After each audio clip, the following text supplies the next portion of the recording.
A time we wait for it. A time we patiently wait for it. The scripture says, though it tarry, wait for it, because it will not tarry. So we patiently wait for that time. You know?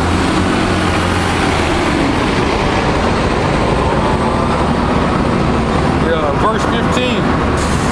It says, verse 15.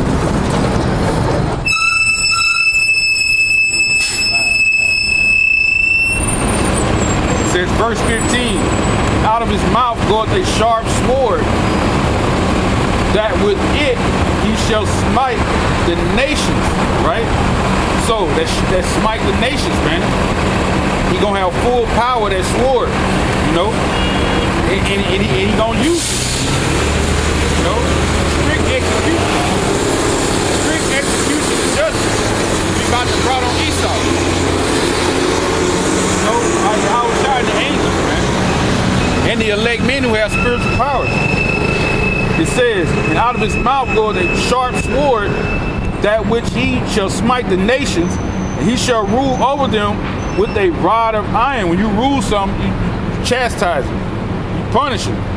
The most severe vengeance of God's wrath, man, is going to be the punishment that we're going to put on you people, man.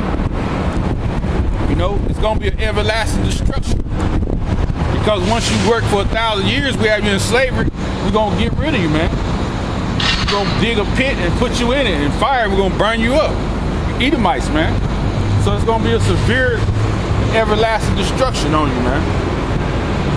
It says, verse 16, well, to go back, it says, out of his mouth goeth a sharp sword, that with it he shall smite the nations, he shall rule them with a rod of iron, and he treaded the winepress of the fierceness of his wrath of the Almighty.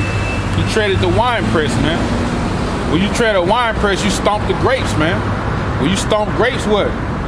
Whatever you wearing is gonna be looking like bloody and red. So when they say he treaded the winepress, meaning he came and smite and killed a lot of people, man.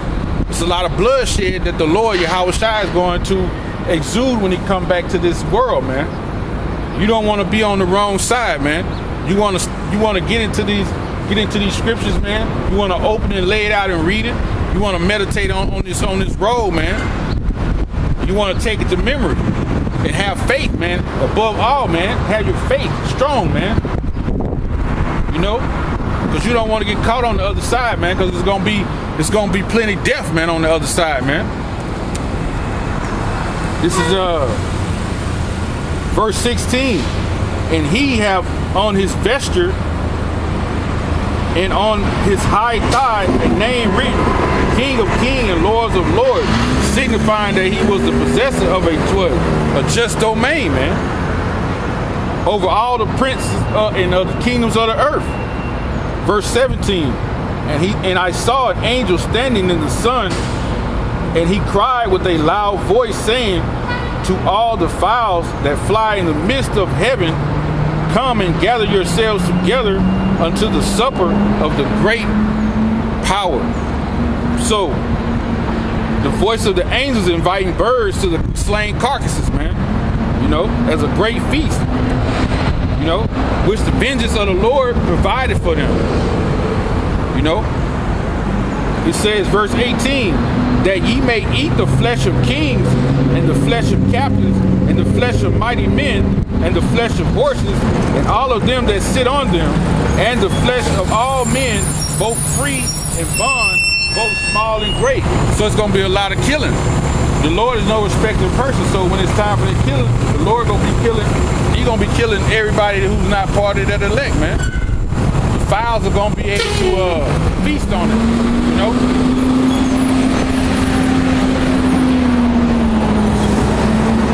It says, verse 19, and I saw the beasts of the kings of the earth and their armies gathered together to make war against him that sat on the horse and against his army, right? So these are the ones who are opposing Yahweh Shai. It's Esau, man. They're gonna be in the battle, the battle of Armageddon, man. They're gonna be over there in the Middle East, waiting to fight against Yahweh Shai when he come back. It Second Ezra 13:5, and it says, and after this I beheld, and lo, there was gathered together a multitude of men, meaning what? The beast, the NATO, the armed troops. They're gonna be gathered together in the valley of decision. It says, out of number from the four winds of the heavens to subdue the man that came out of the sea, right? Yahweh Shai. But I beheld, and lo, he had grayed himself a great mountain and flew up on it, meaning a chariot, right? But I would have seen the region or place whereout the hill was graven, and I could not. So he said it looked like a big mountain Yahweh Shai was on. But see what Ezra did, he looked to see where the spot where the mountain had been carved out, right? What part of that mountain he carved out to ride up on, right? But he looked, he said, I saw it not, because the Lord was riding in on the UFO, what y'all call UFO, which is, we know, are chariots of Israel. They are our identified flying objects. They are the chariots, man. It says, see, they are the chariots of Israel. See, this looks like a mountain, right? It says, verse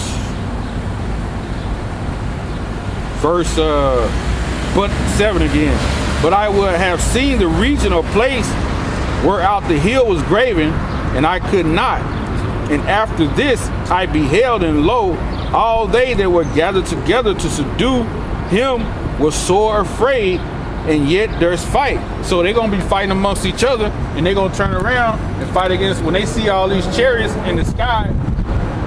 NATO, everybody part of NATO, all the countries that are part of the NATO, the beast, they're gonna turn and fight against Yahweh Shai and his angels, man. And it says, verse 9, and lo, as he saw the violence of the multitude that came, he neither lifted up his hand nor held a sword of any instrument of war, because the laser beams are gonna be his weapon. He ain't gonna have to have no sword in his hand. He gonna be shooting these concentrated beams of fire from them chariots, man. It says, but only I saw that he sent out of his mouth as it had been the blast of fire, and out of his lips flaming breath, and out of his tongue he cast out sparks and tempests, and they were all mixed together, the blast of fire, the flaming breath, and the great tempest, and fell with violence upon the multitude which was prepared to fight, and burned them up, every one. So upon a sudden and innumerable multitude, nothing was to be perceived, but only dust and smoke. When I saw this, I was afraid. So basically, these fires are going to be cremating people, man. Ezra said he was afraid when he saw it. You know, he said he was afraid. But the Lord don't want you to be afraid, dear elect, because the Lord he wants you to come back to him, have faith, learn the law, statutes, commandments, and let him do the fighting for you. I'm gonna read this. Get this scripture right here.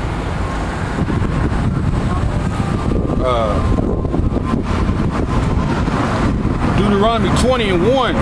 When thou goest out to battle against thine enemies, and see his horses and chariots, right? See his horses and chariots, meaning Esau's power, right? His horses and chariots are what?